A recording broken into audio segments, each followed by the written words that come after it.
Hai. Assalamualaikum guys. Jaya sikit. Maklum lah dalam keadaan yang serba tidak kena. So macam bro, dah sihat? Alhamdulillah. Nak balik awal lagi baru go lah. Baru pukul 9.30. Belum pukul 10 lagi. Kan? Okey, sebenarnya kan banyak cerita-cerita yang kita boleh tengok. Ni nak cakap pasal film lah. Malam ni kita cakap film. Nak pakai mask ke? Aku dah berjaya tengok Wonder Woman tadi. Akhirnya. Okey, komen sikit Wonder Woman. Kita review sikit. Malam ni kita review Rasa beberapa buah filem yang telah keluar sepanjang beberapa bulan ni. macam Wonder Woman rasa tak payah komen apa-apa kot. Rasa semuanya telah direviewkan. Cakap. Wonder Woman aku tak ada benda yang nak dikomenkan. Sebab apa yang aku nak komen sebab rasa semua orang dah tahu yang cerita dia tak mencapai tahap mana pun. Kan? Aku pun tak tahulah kesilapan Patty Jenkins ke, kesilapan Warner Bros ke ataupun DC Studios ke. Tapi Patty Jenkins terpilih untuk mengarah salah sebuah filem Star Wars. Aku tak tahu filem ke ataupun drama bersiri ke aku tak tahu. Tapi dia terpilih lah. Mana dia quite good jugalah kalau dia terpilih. Tapi secara umum keseluruhan lah, macam aku sendiri aku tengok Wonder Woman kali ni, Wonder Woman 84, macam what the, kan macam itulah, nak mencarut pun ada kan, macam Sebab Wonder Woman tak nampak wonder. yalah, power dia hilang kan. Power Spoiler. dia hilang. Power dia hilang sebab dia punya wish tu jadi kenyataan. Chris Pine tu ada kat situ kan. Kita baca kalau superhero dalam power ni, kita pernah tengok dulu macam Superman Christopher Reeve. Waktu dia dalam power pun still kita boleh nampak dia punya super tu. Wonder Woman hilang power, sebelum dia hilang power pun kita dah tak nampak dia punya wonder lah. Yang nombor 2 ni. Lepas tu aku kecewa lah dengan Cheetah. Tak power langsung. Cita. Dia punya development dia masa orang tu dah macam ngam kan. Tapi bila dia dah jadi Cheetah tu macam lah, Sebab- macam sebab- ni je. Aku tak tahu apa sebab dia menjadi cita. Memang sebelum tu dia ada buat wish, dia kata nak jadi be the number one, to be the apex predator apa semua. Tapi aku tak tahu kenapa dia jadi cita. Adakah sebab cita seekor apex predator? Aku rasa banyak lagi apex predator. Lepas tu ada cameo kan ujung-ujung kan, Astoria tu kan. Historia nama dia. Aku pun fikir ingat. Kan Wonder Woman ada ceritakan apa pasal dia punya suit armor yang gold tu dimiliki oleh seorang dan dua orang tu mati mempertahankan Amazonian apa bla bla bla. Lalas ada cameo ujung-ujung. Ada cameo tu pelakon dia adalah Linda Carter Dia kata. iaitu Wonder Woman dulu-dulunya, zaman dulu masa kita pun tak lahir lagi Wonder Woman kedua. Tapi itulah. Aku rasa lagi elok kalau dia cameo kat Wonder Woman di satu scene sama Gal Gadot. Kan? Ha. Ke dia nak set up cerita lain? Maksudnya set up untuk Cerita universe pasal, apa Historia. Historia aku tak tahulah. Dah tua.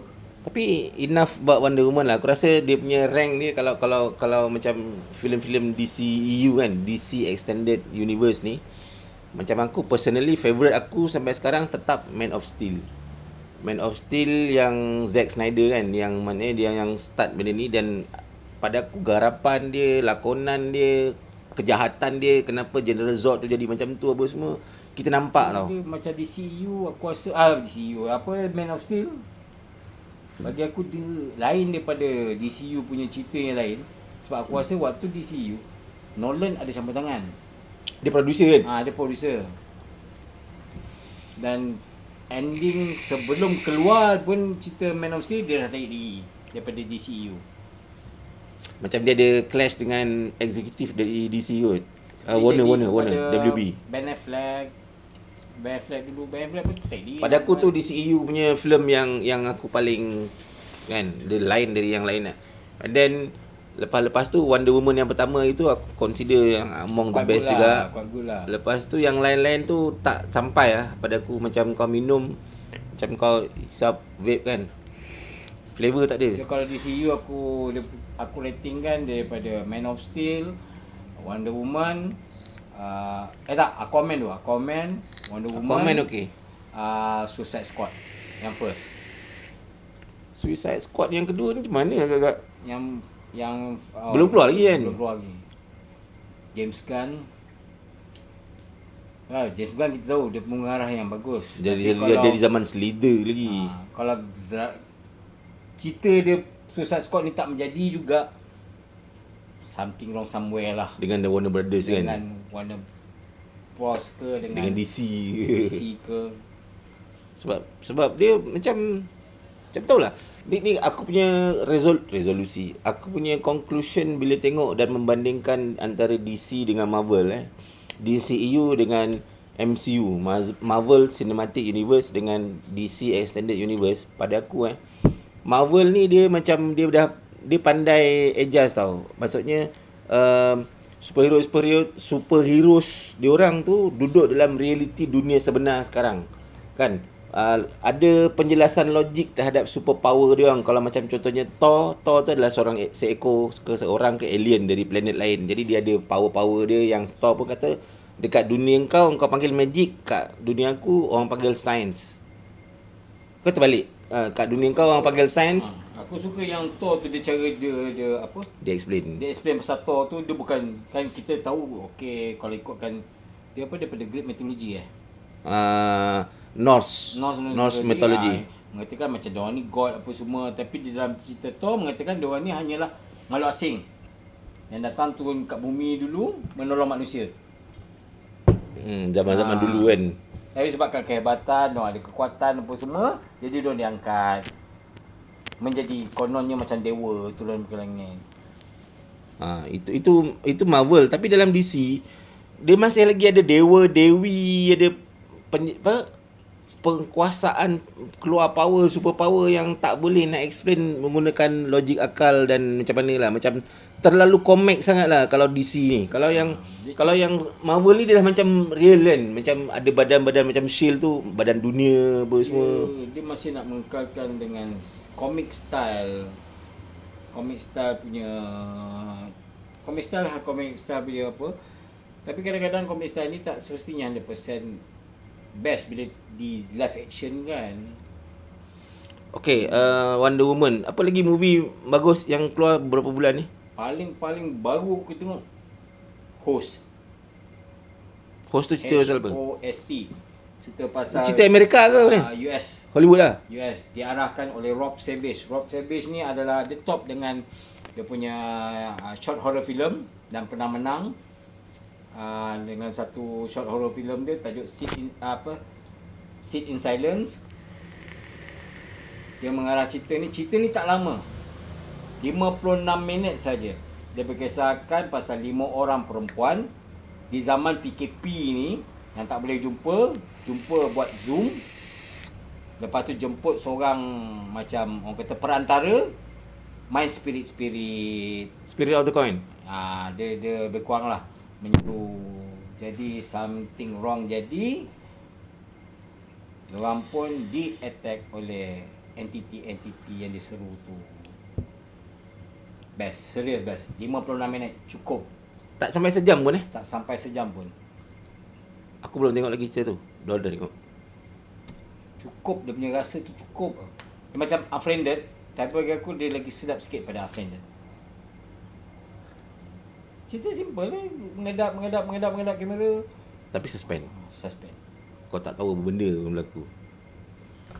Okay, itu cerita Host. Lain? Aku baru apa lagi aku tengok Yang rilis besar punya. Aku movie banyak yang tak tengok lagi. Aku banyak layan drama bersiri sekarang ni. Siri, anime. Kalau macam siri, kita nak review satu siri yang aku rasa kalau korang tengok suka minat siri-siri sekarang ni, pada aku favorite aku yang dah baru je habis, Mandalorian. Ya. Mando superb lah. Dia dah ni tahun 2020 dia season kedua. Dia season pertama dia 2019. Jadi season kedua ni adalah continuity dia. So Mandalorian ni dia secara ringkasnya kisah dia dunia Star Wars. Ada satu orang Mandalorian nama dia Din Djarin, lakonan Pedro Pascal. Mandalorian ni kira dia satu puak yang macam Boba Satu Fett. planet, ada satu planet. Dia macam Boba Fett. Dia ni golongan macam pemburu, perwira. Dan dia ada kod-kod etika kehidupan dia sendiri. Tak nak tunjuk muka apa semua pakai topeng. Lepas tu dia berlaku lepas Return of the Jedi. Return of the Jedi. Lepas Return of the Jedi sebelum episode 7. Dia cerita dia, tapi cerita dia siapa yang tak tengok Star Wars pun Boleh faham? boleh layan. Lepas tu nombor 1 dia lebih kepada menceritakan pasal Mando ni dengan cuba menyelamatkan seekor baby Yoda yang gila comel. Memang tak boleh brain comel tu. Kalau dia peminat Star Wars, nombor 2 banyak cameo. Dia yang sebab dia dah 2 season. So season pertama tu dia tak ada orang kata connection dengan dunia Star Wars sangat tu, tak ada lah sebab cameo watak tak ada kan. Dia lebih banyak menonjolkan kebijaksanaan dan juga orang kata ketereran Din Djarin ni, Mando ni. Istilah dia dalam tu Mando. Lepas tu dia macam mana dia mengalahkan musuh, strategi dia nak protect baby Yoda tu kan. Tapi dalam season kedua ada banyak sangat cameo. Dia bukan setakat cameo dalam Star Wars universe yang core, yang apa dipanggil dalam filem-filem Star Wars. Cameo dari Clone Wars, dari dia punya anime, dari dia punya kartun, banyak yang dimasukkan. Salah satu contoh yang aku boleh ingat, si apa nama Jedi tu, Ahsoka Tano adalah anak murid Darth Vader dilakukan oleh Rosario Dawson. Make up cantik apa semua, memang macam salah seorang Wonder Woman juga. Lepas tu ada seorang lagi Mando yang puteri tu. Alahai. Bo-Katan kan. Bo-Katan. Macam itulah, adalah kata-katan dia. Dia daripada animation. Siapa yang follow up cerita Clone Wars. Kenal lah watak-watak ni. Lepas tu kan konflik dalam season kedua ni lagi kan, macam pedang hitam kan, the black saber kan. Macam mana itu konflik-konflik yang akan dijelaskan dalam season-season yang akan datang lah aku rasa. Tapi memang special effect pun makin lama makin, padahal benda tu studio je kan. Green screen ni. Dia baru-baru ni aku tengok ada satu, aku selalu follow satu, tengok dia selalu buat reaction tau. Pakar special effect buat react kepada filem-filem, banyak filem Corridor Crew. Memang aku sajalah aku tengok Corridor Crew kat YouTube. Dia cuba react untuk cerita Mando. Dia kata dia punya special effect memang di tahap yang wow lah. Cuma ada certain tu lah yang dia kata kurang sikit lah, tapi kebanyakan dia memang wow lah. Hari tu ada kecoh sekejap sebab dengarnya yang dikecoh-kecohkan, diviralkan tu Mandalorian punya season 2 ni ada penglibatan syarikat Malaysia. Dia memang benda tu memang betul di bawah MDEC. Memang ada sebut nama dia apa semualah, tapi pada aku itu satu kelebihan kepada industri filem tempatan juga sebenarnya, sebab boleh buka job. Sebenarnya daripada Star Wars episode 1, 2, 3 pun aku dengar ada Malaysia ada terlibat, dan kata dengarnya ada scene-scene Star Wars yang di 1, 2, 3 ke 4, 5, 6? 1, 2, 3 yang kisah yang George Lucas direct ada yang dibuat juga dekat Malaysia dalam studio bukan kat Malaysia, di studio milik orang Malaysia. Tapi company Malaysia lah yang terlibat tu. Yalah, ini pun kalau kita nak bincang kan panjang cerita dia. Macam dulu Iskandar Malaysia, projek Iskandar Malaysia dulu selit lah, bukan cerita pasal Mando lah. Iskandar Malaysia projek tu ada banyak studio kan yang dah buka kat Johor tu. Lepas tu syarikat-syarikat luar memang ada banyak invest. Dan beberapa filem tahap dunia pun memang dah dibuat, di shooting dekat Johor apa semua lah. Tapi tak tahu sekarang apa jadi, senyap je. Kita pun entahlah, juta-juta kot dah habis kat situ. Anyway, itu yang pasal Mando lah. So aku puas hati Mando season 2. Tunggu season 3. Dan dengarnya dia orang memang dah shooting kan, dah start nak shooting untuk season 3 apa semua lah. Dengan dia dapat greenlight untuk season 4, season 5 pun. Belum 3 dengan 4 dia memang dapat green light lah. Sebab 3 4 sebelum nombor 2 keluar dulu pun dia dapat 3 dengan 4 dia dapat green light. Tapi kan cerita pasal Pedro Pascal ni memang nama dia tengah naik lah sekarang ni, aku rasa banyak filem yang ada muka dia. Macam Mandalorian tu memang lah dia kan, dan dia ada buka muka dia lalas lah. Kalau kau kan kod Mandalorian ni dia tak boleh tunjuk muka dia kat orang, tapi dia sebabkan tak tahulah, kau kena tengok lah cerita tu. Dia pun ada claim, ada cakap dalam berkemungkinan season 3 dia akan lebih kurang pakai topeng. Lebih kurang, lebih sikit. Tak kurang sikit. Dia lagi banyak menunjukkan muka dia. Jadi sebab kalau dalam Wonder Woman pun Pedro Pascal, dalam We Can Be Heroes pun Pedro Pascal. Itu yang lately lah, yang beberapa buah movie yang aku tengok yang ada muka Pedro Pascal tu, kat mana-mana ada muka dia, memang tengah hot lah. Lepas tu Pedro Pascal ni yelah dulu-dulu pun dia ada berlakon cerita macam Kingsman, Golden Circle, Kingsman, Game of Thrones pun dia ada. Game of Thrones. Okay lah, ngam lah dia, not bad lah. Dia salah seorang yang orang kata pelakon yang bagus lah. Filem tempatan macam ni pula? Kau ada tengok filem tempatan 2-3 bulan ni? Filem Ke drama ke tempatan, TV ke filem Netflix tempatan, ke? tak ada. Aku baru tengok ni kerana corona. Kerana corona. Tapi aku baru-baru ni aku tertengok satu cerita, Showdown. Cerita tu dah lama agak lah. Cerita tu zaman-zaman Showdown kat 8TV dulu. Dia battle crew, breakdancer fight. So dia buat movie yang dilakonkan oleh tim Wakaka, tim breakdance yang menang tu. Izara Aisyah, Maria Farida. Izara Aisyah, mak dia Maria Farida. Best. Mak anak. Lepas tu adalah Aidil Putra. Bagi aku, kita Malaysia ni buat cerita kalau nama macam pasal fotografer ke, tak ada pasal fotografer sangat, tunjuk dia bercinta. Cerita pasal pilot pun kau tak tahu bila masa dia pergi terbang. Cerita pasal basking pun kau tak nampak sangat dia punya basking, lebih banyak fikir saja. Tapi Showdown ni aku satu respect sebab dia memang tunjukkan. Tu filem ke apa? Filem. Cerita tu tak top sangat. Tapi bagi aku cerita dia agak bagus. Sebab dia betul-betul menunjukkan cara diorang ni naik. Breakdancer ni naik. Kisah percintaan dia pun macam kisah tepi. Maknanya jalan cerita dia, storyline dia menarik lah, biasa. Memang dia cerita pasal breakdancer, cerita pasal breakdancer. Bukan cerita tiga segi ke, cerita ada ni nak sailang ni ke, ni apa ke, tak ada. Nak waris harta 8 juta ke, tak ada. Okay lah.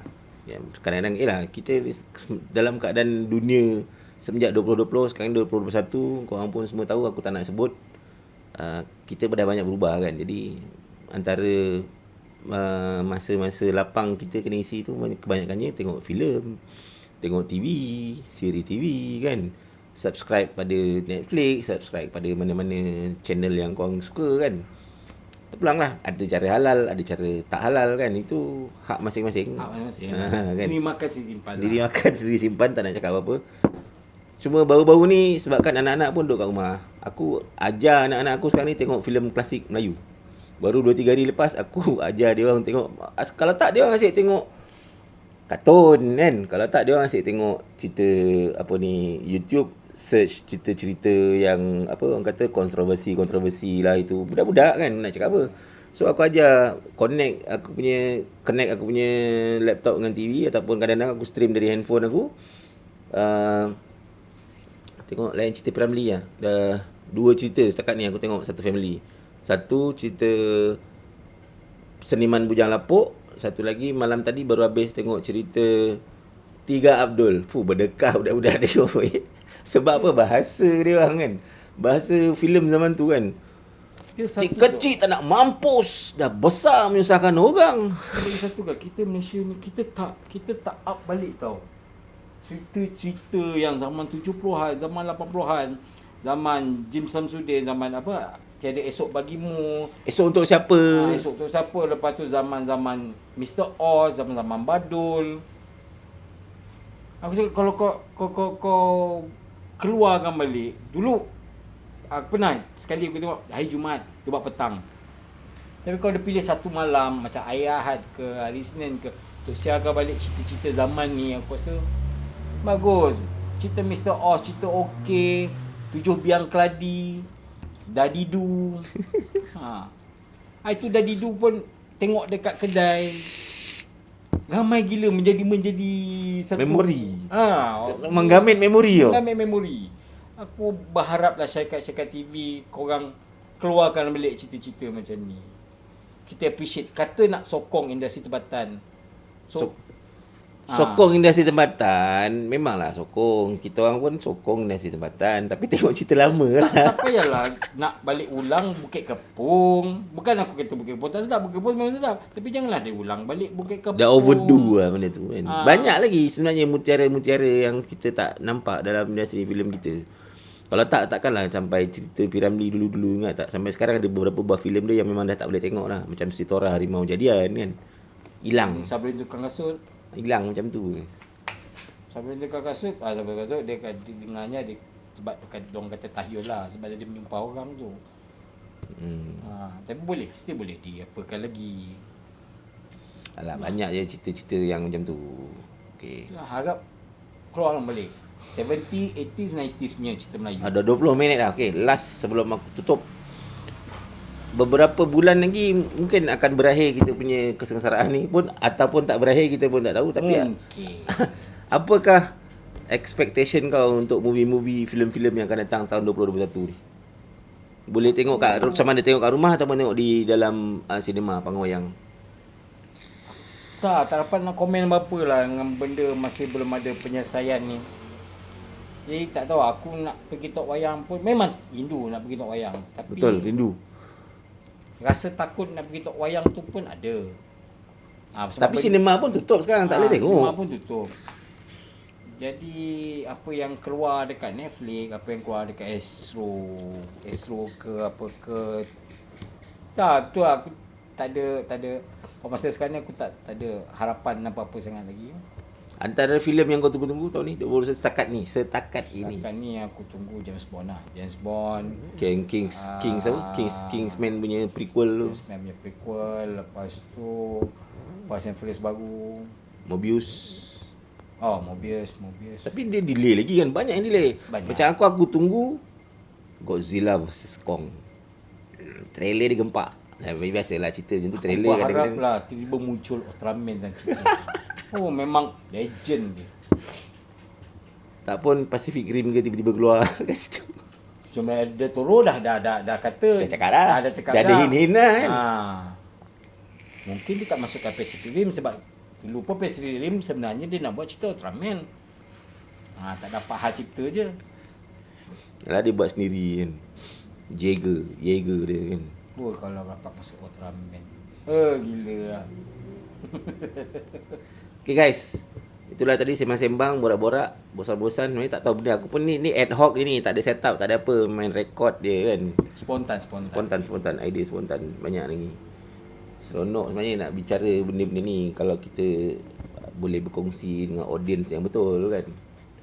So, stay safe lah korang Bagi kita belum menang lagi. Siapa yang ada dapat tahu mana-mana cerita baru yang nak keluar yang sedap-sedap, roger lah. Komen-komen. Boleh kita share kat sini. Share pendapat. Maksudnya tajuk yang kita orang dah outline kan pun tak boleh nak direkod lagi. Banyak lagi sebenarnya kita nak bincang pasal director hebat-hebat dalam industri perfilman dunia macam kita orang itu ada plan nak borak pasal Christopher Nolan, kita nak borak pasal Stephen Chow, pasal Martin Scorsese. Macam-macam lagi sebenarnya director filem yang kita nak bincang-bincangkan ni. Teknik-teknik penggambaran filem, macam ni kita kena tipu kan, macam cerita kita tengok cerita macam best kan, tapi rupa-rupanya kena tipu Predestination contohnya. Cerita tu tapi best. Twisted tahap gaban. Cerita-cerita bangang kan yang apa, boycott filem-filem yang kita tak berapa nak suka cerita Melayu pun ada juga yang tahap macam memang orang tak ada otak kot boleh buat filem-filem macam tu. Kau berhutang sebenarnya. Bila kau buat satu cerita macam tu, kau berhutang dengan penonton sebenarnya. Kau buat macam masak lah, kau masak, kau jual makanan tak sedap.